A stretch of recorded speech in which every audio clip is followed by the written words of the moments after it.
Dear Alex, thank you for accepting my invitation to talk about something which I believe is very important. And I'm sorry we couldn't be together in the same room, but now with technology is allowing us to be in a different part of the world. We're doing a series of interviews with people who know each other. We've been successful in our careers in different parts of the world.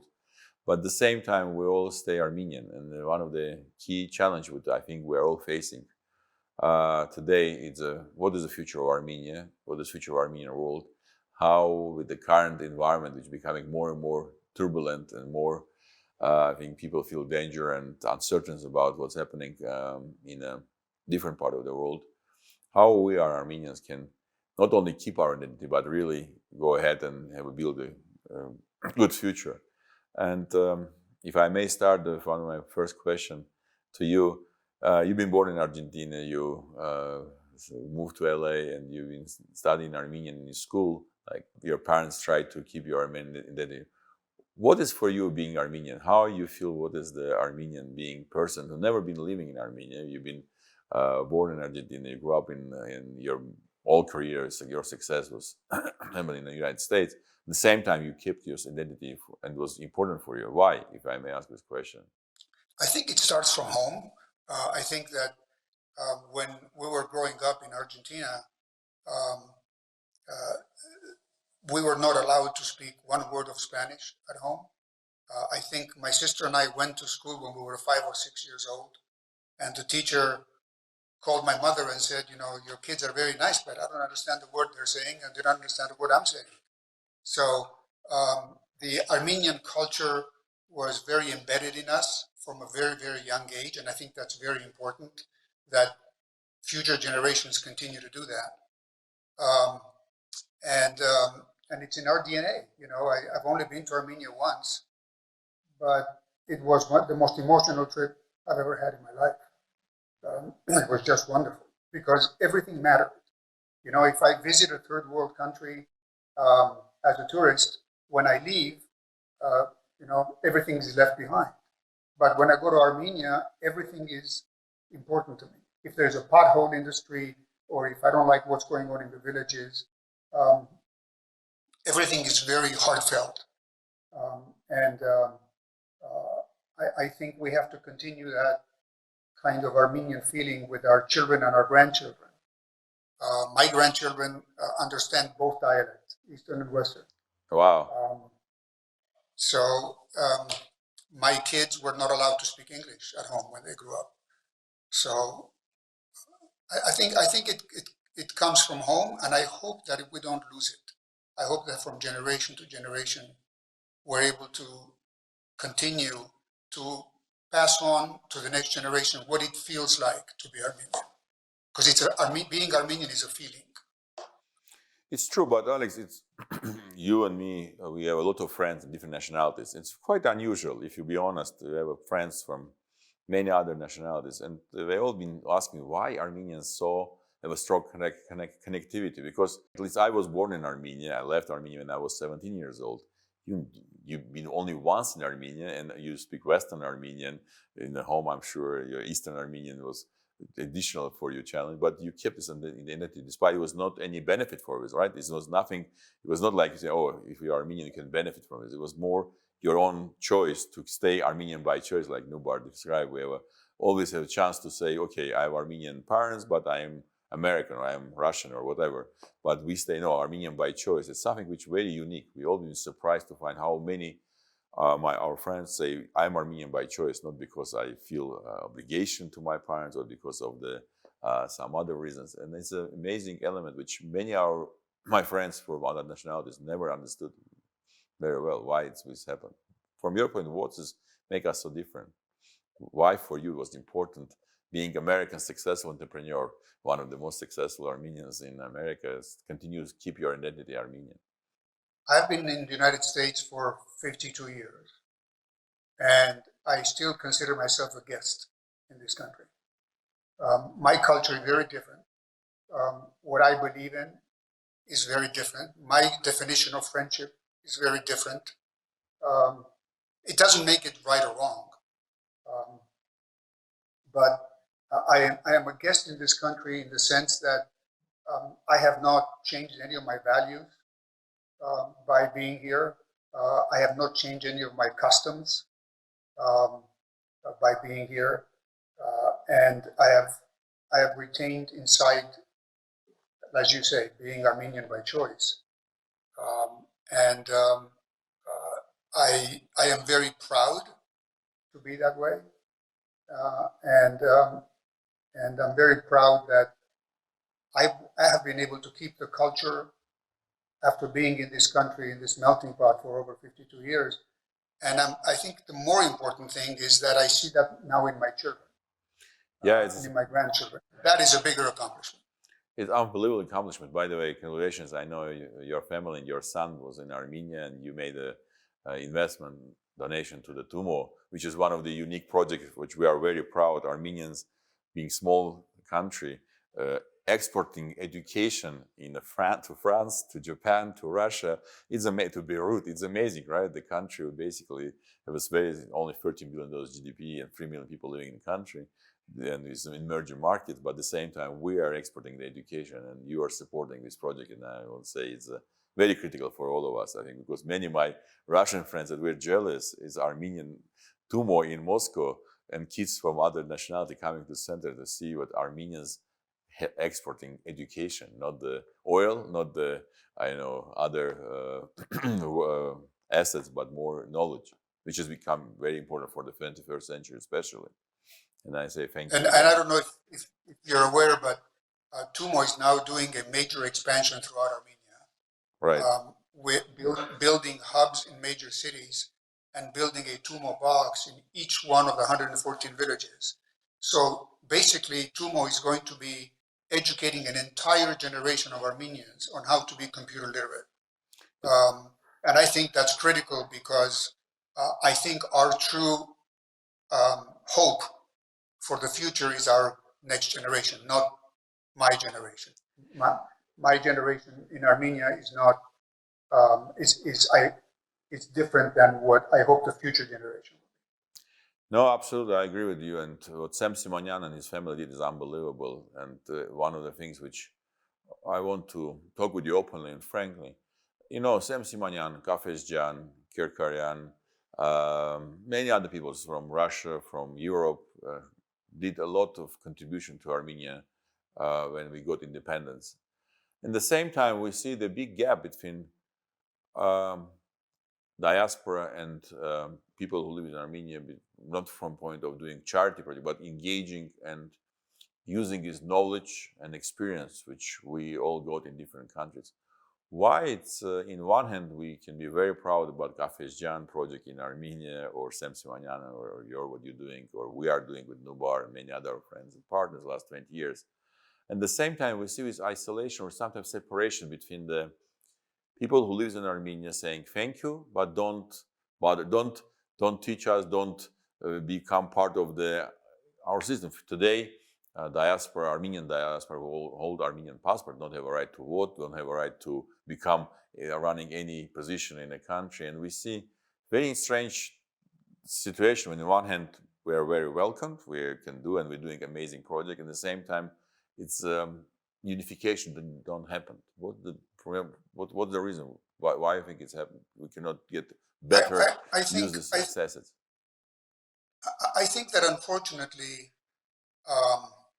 my generation in Armenia, or the Armenian government, which is basically my baby boomer generation, is emotionally and intellectually detached from the diaspora.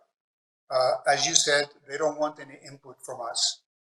I think they just want our money, and I think they've made that very clear, at least in my dealings with them. Yet, if you really think about it, the diaspora is responsible for most of the progress that has been made in Armenia in the last 30 years. You look at the people you mentioned, the Krikorians, the Simonians, yourself, all of the things that have come from the diaspora to Armenia, mostly from individuals. The diaspora organizations don't have money. So most of the help to Armenia has come from individuals, and it's not a collective effort by the individuals. There have been individual efforts, which have all been very, very good. But there hasn't been, it doesn't carry the power and the weight of a collective effort from the individuals. And we still have done a lot. You mentioned TUMO. Look at Armenian Educational Foundation, AEF. They're converting all of these old dilapidated schools into environments that are conducive for the kids to learn. That they've converted over 250 schools already and modernized them. They're giving over, several hundred scholarships a year to Armenian students in Armenia, are really the things that the Armenian government should have been doing. And that instead the Armenian diaspora is actually filling in all those blanks. But do you think maybe we're doing something wrong? Because I asked this question, and be honest, we met with Nubar during the last 20 years with all the prime minister, and we've been very different prime minister in the time we've been doing our project. And I said, what are we doing wrong if the person like Lord Aradarzi himself coming to Armenia and offering the help and support, but we cannot get this connections to really contribute to our own state, and maybe we're doing something wrong. Maybe we are putting so much from our side demand, or maybe we've been not offering the right way to get this engagement and acceptance from the local. Because I look myself say, what else we can do? We are here, we're doing the project, like you said, individuals ready to support, and at the same time it does work, and it's done. And one of the points why I was asking is, we're doing this interview, we're trying to find where the mechanism which we need to fix or change to really make this work for both sides, and both sides will feel it is benefiting and it's win-win. Because let's also touch the other point. We see the diaspora is also under crisis. We see diaspora organization under crisis. We see diaspora is also, we get people emigrating from diaspora, from Armenian world. We unfortunately see not only problem with Armenians left Armenia, but Armenians from diaspora also not staying in Armenian diaspora. And where is anything from your side what we can do differently, but can help this build a new type of relationship? Will be both sides will feel this is the benefit from both sides, and diaspora need also a lot of help from Armenian, by the way, state. We can see a lot of challenges with diaspora facing in a different part of the world where we're living, and it's also a big challenge, right? And do you see anything we can do from our side differently which will help? Because you've been successful crisis manager. You've been managing one of the most difficult industry. You've been managing MGM and other big, and it may be also not easy to manage very egocentric people with a lot of ambitions, a lot of strong belief. But we're doing everything how to do the right way, and you've been managing this in a very difficult time. I know the story is amazing. Maybe your experience can help to find the answer of what we need to do differently to change the situation. Well, first of all, Ruben, you guys, your organization has already been doing a lot in this area. And I'm a very big fan of the Future Armenian initiative, which, by the way, I think, you haven't asked me for my opinion, but I'll tell you, I think it should be a required course in every Armenian university, and maybe even for seniors in high school in Armenia. The new Armenian initiative should be a required course, so that we make sure that we take this thinking that we have and make sure that we pass it on to the next generation before it's too late. But back to your original question, unfortunately, I think that the first and fundamental problem is the mentality of my generation in Armenia, the baby boomer generation. And I think that because of that mentality, we're not able to solve our own problems. Unfortunately, for example, what's unique about the Armenian mentality is that we are jealous of each other. My generation of Armenians are not happy for each other. And by the way, this applies to both individuals and organizations. And I think central to the Armenian mentality is this obsession with who gets the credit. And this is very unfortunate because it is amazing what you can accomplish if you don't care who gets the credit. I think another feature of our mentality, which is unfortunate, is we're very emotional instead of being rational. We're not practical. We are not realistic. And that I think forces us to be embedded more in the past than always being thinking about the future. And, I have to tell you, finally, another feature of the Armenian mentality, and I think this is a very sad commentary, is that I really think that there's a lack of patriotism in my generation in Armenia. In many cases, Armenian individuals, Armenian organizations, and particularly Armenian political parties put themselves first and country second. And I don't think patriotism should be just with words. I don't think patriotism should begin and end when we finish singing the national anthem. And I also don't think that patriotism should be rooted just in the Armenian genocide. I think it might have been the Future Armenian Initiative, I'm not sure, that talked about what the new patriotism should look like, which is creating a strong economy, creating opportunities for young people in Armenia so they don't leave the country, accepting opposing political parties, eliminating bureaucracy and corruption, especially what you brought up, which is having a better relationship with the diaspora.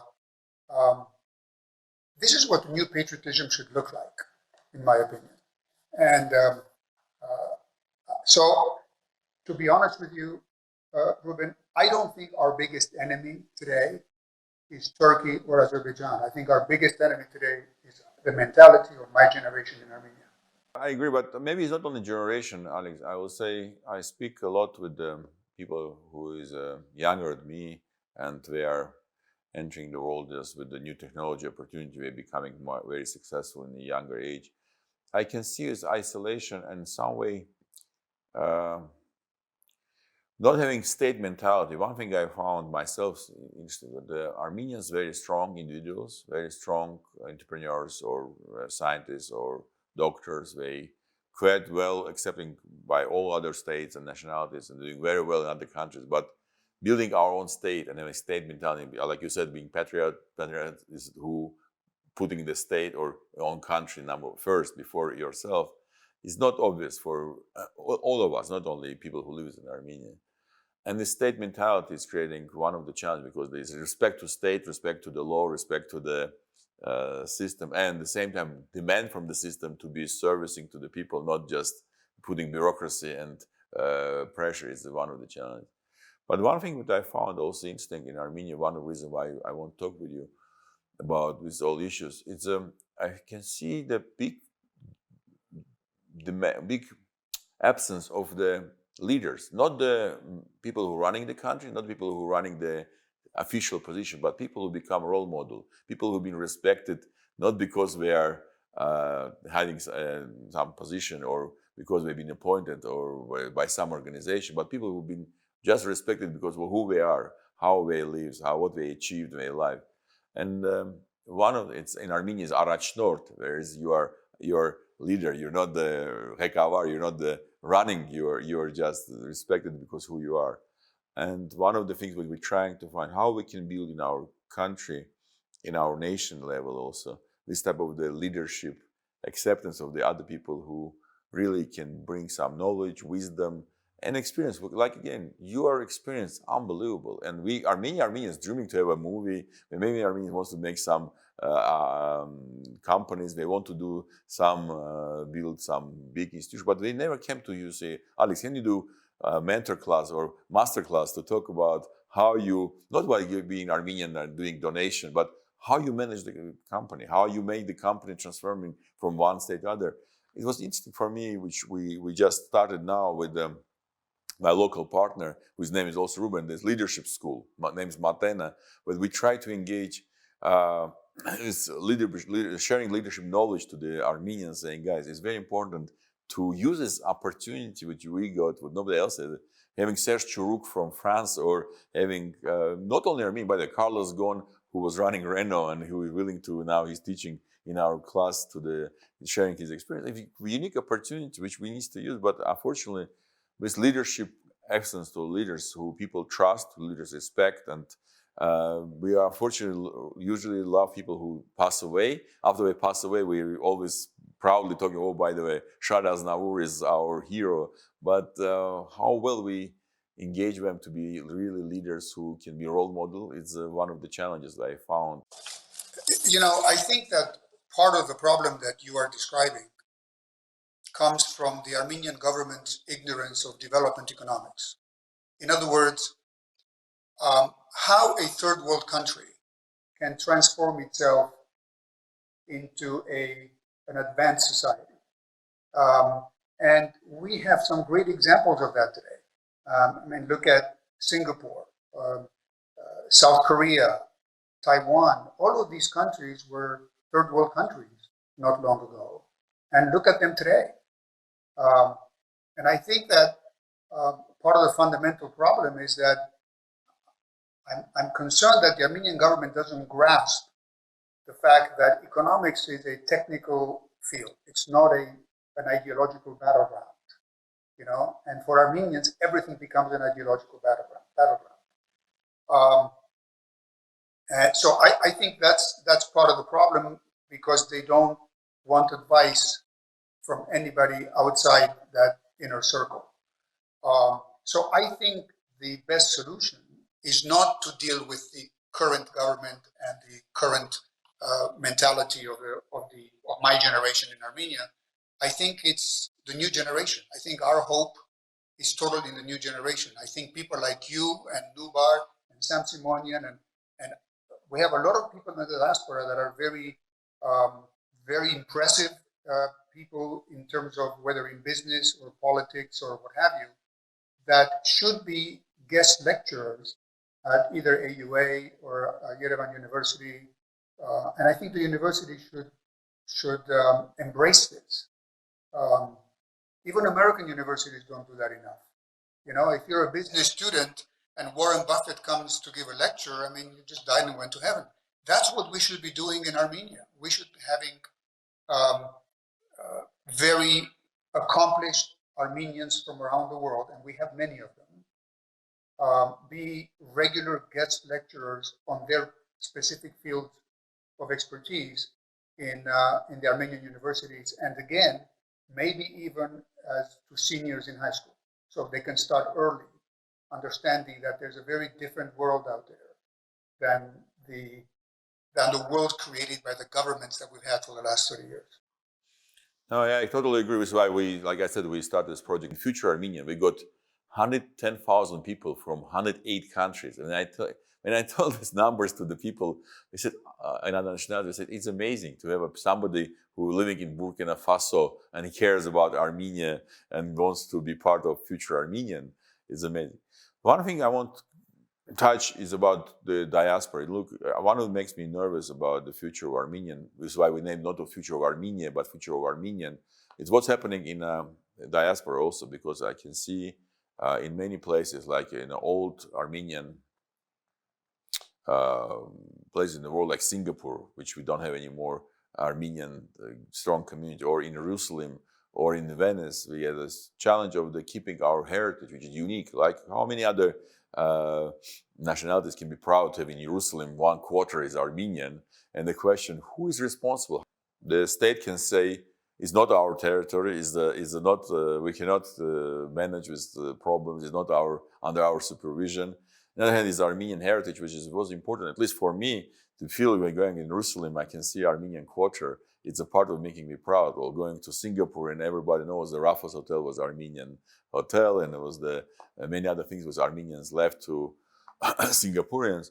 It was Lee Kuan Yew. I remember Lee Kuan Yew told me, the minister mentor of Singapore, he told me, Ruben, for us Armenians, in a time was like representing the best educated people, most professional, and people who've been benchmark for us to follow. And I said, wow, this is big advantage which we are losing now. And diaspora also facing some serious crisis. We have a crisis of old institutions, we crisis of the no dreams anymore, right? Before, I remember, I'm sure, before 1991, when Armenia got independence, at least was dream to have an independent Armenia. The state will be.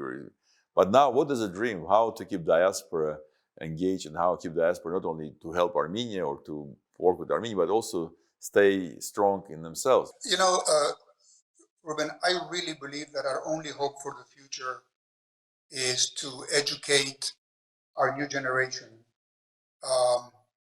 and to create in them and through them a new Armenian mentality. That's why I'm very excited about what these organizations are doing to educate the next generation. I'm very excited about what these young Armenians are doing. Like you said, you know, unicorns. You know, we have so many very young, intelligent Armenian entrepreneurs that are going to be very successful. And my observation is that unlike my generation in Armenia, they like each other, they help each other, they are happy for each other. And immediately when they become successful, the first thing they think about is helping Armenia. Exact opposite of my generation of baby boomers. But I think the problem that you're bringing up goes right back to the problem of the Armenian mentality. And I mentioned individuals and organizations and political parties. I forgot to mention the church. You know, you talk about Jerusalem. All of these, I mean, you want an example of division, look at the Armenian church. You know, they can't even agree on anything themselves. And the Jerusalem division, that wants nothing to do with Yemenidjian or, I mean, they're totally separate fiefdoms, kingdoms, which is very typical of the Armenian mentality, this hեղինակային հիվանդություն, you know, that we don't want to work together. We're not happy for each other. We want to be individuals. There's no collective effort. And I am not optimistic about my generation being able to accomplish that. I think if we are smart, we will all look at every possible angle to immediately train and educate the next generation to understand the power of working together, to understand how much you can accomplish if you don't care who gets the credit, to understand what the future Armenian should be, exactly what you guys are doing, to understand how valuable the diaspora can be to a country. I mean, look at Israel. If you want to see what a diaspora can do to a country, you don't need to go that far. But, you know, we've been a free country for about 30 years now. And to my knowledge, we still don't have a proper Council of Economic Advisors. So we've wasted 30 very important years. If you go to Israel today and you look at what they've built since 1948, it's remarkable. It's absolutely remarkable, everything that they've built since 1948. And we've just pretty much wasted 30 years worth of time because of the mentality of my generation in Armenia, particularly in the government. You're right, but I don't think only this generation, Alex. One thing that I found, I found very interesting about what's happening in Armenian mentality. You know, we started Aurora project 8 years ago when we said, let's go out of this victimization mood where we are victims and everybody needs to help us. Let's try to show we can be winner. We can not only lose and cry and demand, but also give to the world and to feel proud to be Armenian, proud to be winner. And unfortunately, what happened in 2020 took us back to again the situation where we feel we are victims. We are some countries like Russia, US, France must help us, must defend us, must do something for us. I think it's a model which for most of Armenians is very easy to accept, but we're not, we cannot do anything ourselves. Somebody needs to help us, somebody obliged to help us. And this type of the mentality, not only in your generation, my generation, but overall to people saying, oh, $2 billion coming every year to Armenia, Alex. $2 billion welfare or assistance or whatever, charity, donations we all sending to our relatives, to our friends, and it's creating some type of the behavior of the getting free money without understanding of the value of doing something yourself. And this is one of the things when you are giving fish and not giving the way how to catch the fish. And this is one of the things which I feel guilty also in my side, saying, somehow we need to help Armenians to get out of this victimization mode. And Aurora was one of the reasons why we said Aurora said, despite we're not the richest nation, despite we didn't handle all the problems ourselves already, but let's help to others, saying we are much stronger. The Turks didn't achieve a goal. We couldn't achieve the goal of destroying Armenian nation. But it was not very well received in Armenia. Most of people saying, why are you doing this? Why are you not helping us? Why are you helping some people in Africa or in Asia? Why are you not helping Armenians? You're helping some other nationalities where we are so poor. And I think this victimization attitude victimized attitude is very dangerous element of what we are facing in any generation. I agree with you. Younger people feel absolutely differently, and I hope they will behave differently, and they will be demanding without a different attitude, which we all need to change ourselves, saying we need to do everything ourselves. We need to look forward, not past. But it's a lot of things needs to be done. I think, and I hope I'm right about this, I think that the new generation of Armenians is not going to tolerate the mediocrity and the corruption of the old generation. And I think that's another thing that we need to make sure that they understand, that they have a choice, that they don't have to be like us. They have a choice and they can be better. It's all about education. And we have to reach them early. Because the mediocrity is all around them and the corruption is all around them. And we have to reach them early and make sure they understand that they have choices, and make sure they understand that they can be very different, and they can have a collective sort of power and force. I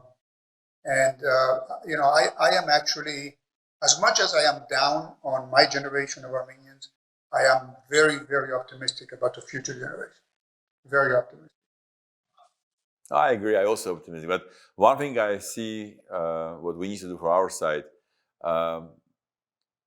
helping them to become more mature and more successful, sharing our experience and teaching them. Is why you're right. Education is not only the knowledge, but also who is teaching, who is the person who provides this information. So I say one of the important elements of success, of transformation of our society will be bringing back the best people to the teaching, become the teacher, mentor, or what type of people who really will be helping them, young people, to understand what is right, what is wrong, and how they can become successful. That's why I hope what we can build the infrastructure with yourself and many other people in the world can become the mentors and teacher for this young, new generation people who can change the world for better. And I don't see any other option just without us become some way helping them to grow faster and become more successful and believe themselves. And we all know, without respect to teachers, with respect to doctors, without respect to the soldiers, you cannot build strong country, like the Golden Mayor, the President of Israel, said. If the country don't respect the teacher, doctor, and a soldier, this country have no future.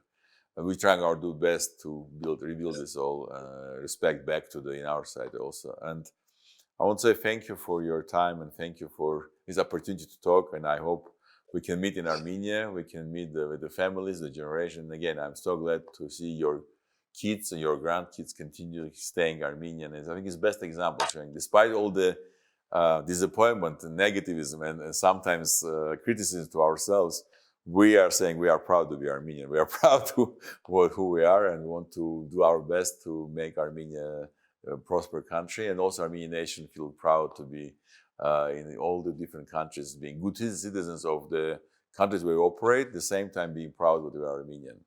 Thank you, Alex, for your time, and thank you for this opportunity to talk with you, and I hope we'll see each other soon.